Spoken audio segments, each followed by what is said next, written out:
scream. No, I'm not nervous or imaginative. And I have never believed in ghosts unless that thing is one. If I never told that story, she might still be alive today. I'll give you good sound advice. Never tell ugly stories about ingenious ways of killing people. And you never can tell if someone at the table is sick of his or her nearest, dearest. That is why it screams at me, I fancy. She was a good little woman, all things considered. The truth is, I never realized that the doctor and his wife weren't on good terms. They used to bicker now and then, but I was over at dinner. It was an ugly evening, much like tonight. The dinner was bad, very bad indeed. The doctor shouted, "My wife is trying to poison me, you see. She'll succeed someday."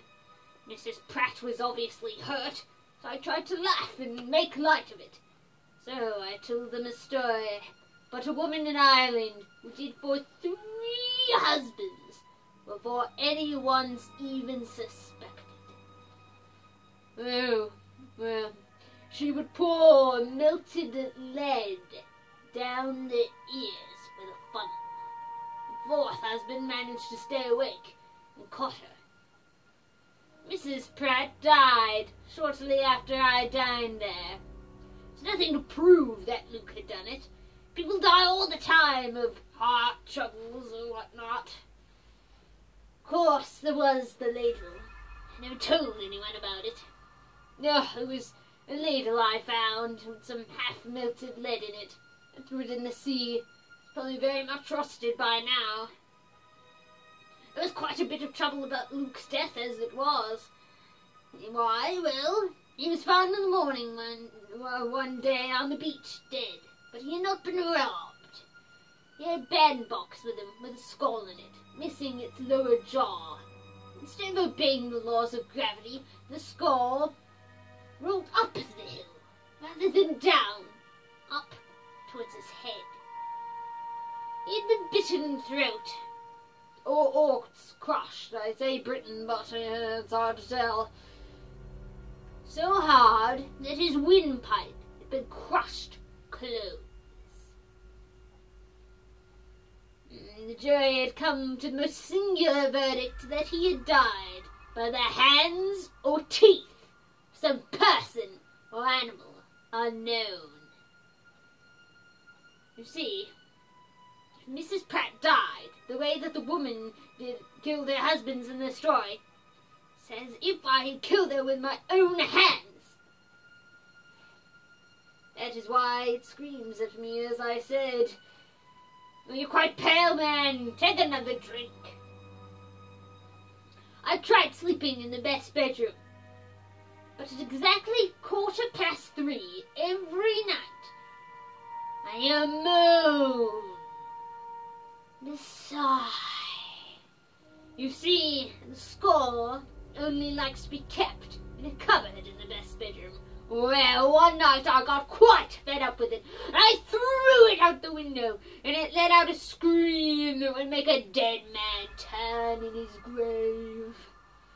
Well, just before dawn, I heard a knocking sound. I called out to see who was there, but I got no response. The knocking continued. I went downstairs, and as I neared the door, I could tell the knocking had a strange, unnatural sound, hollow almost to it. I opened the door a crack to peek out. I felt something roll and touch my foot. I knew what it was before I even looked at it. I picked it up and set it on the table. As I did, I felt as if it was biting my fingers hard. Of course, it's nonsense. I later found out that I had been pressing the skull and jaw together. Ever since then, I've slipped downstairs. It has stayed in the cupboard where it likes to be kept. Mr. Chesson is my gardener. One day, while he was digging in the garden, he ran across a jaw missing 2 lower middle teeth. He suggested that it belonged to the skull that I kept in the best bedroom. So I took it up there and fitted it to it. There was no doubt that the 2 belonged together, and together they are. Would you like to see the skull? Of course you would. I'll just run up and get it.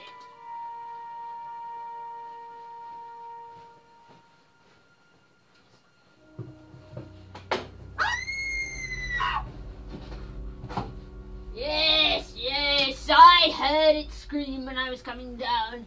But it didn't come from the bandbox, so it must not be the skull after all. Alright. It really is a beauty. It's small and very white and it's gone. The skull! It's gone, man! The skull is gone! What could have happened to it? Where? What? Lead? What? Where? What? Pick it up. What? Give it here. Lead. It's lead! Think of what this small piece of lead did, man! Think! Must have been one moment of awful agony. She died before she could scream. I am guilty. Hark! Do I hear knocking? Hey! I know that strange hollow knock. Hey! I'll open the door. You grab it. You've got it? Grab it. Do you have it? Set it on the counter. What? It's in your hand? Nonsense! You darn blood! Nonsense, you just did what I did. You just pressed the jaw and skull together. Alright, let's go put it in the bandbox.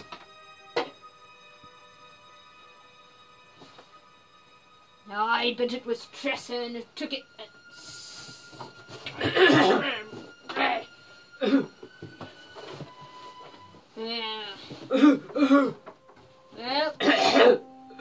All right, man, take a deep breath.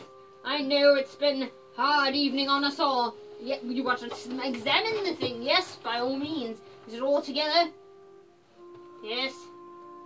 I should think so. That lousy scum Tressa. You won't hear the last of this. Now, I put it in the box and I've sealed it. You can attest to that. I'll put it in the back in the cupboard where it likes to be kept. Well, it is very late. I think I'll turn in. I'll show you your bedroom. Well, good night. Try not to think of it, and don't dream of it if you can.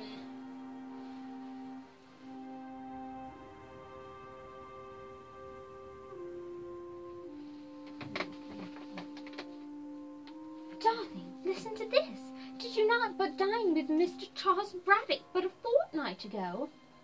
The village of Chitcomb is much disturbed by the strange death of Captain Charles Braddock. An examination was made by the police and revealed that the deceased had been bitten in the throat by a human assaultant with such amazing force as to crush the windpipe close and cause death.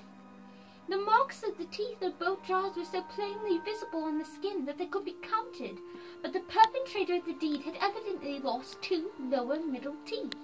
This particularity may be helped to identify the murderer. Warning has been sent out to all the insane asylums in the United Kingdom, but no information has been received regarding the escaped dangerous patient. The coroner's journey returned with the somewhat singular verdict that Captain Charles Braddock came to his death by the teeth of some person unknown. The police and doctors seem to think that the murderer was a woman due to the small size of the jaw, as shown by the marks of the teeth.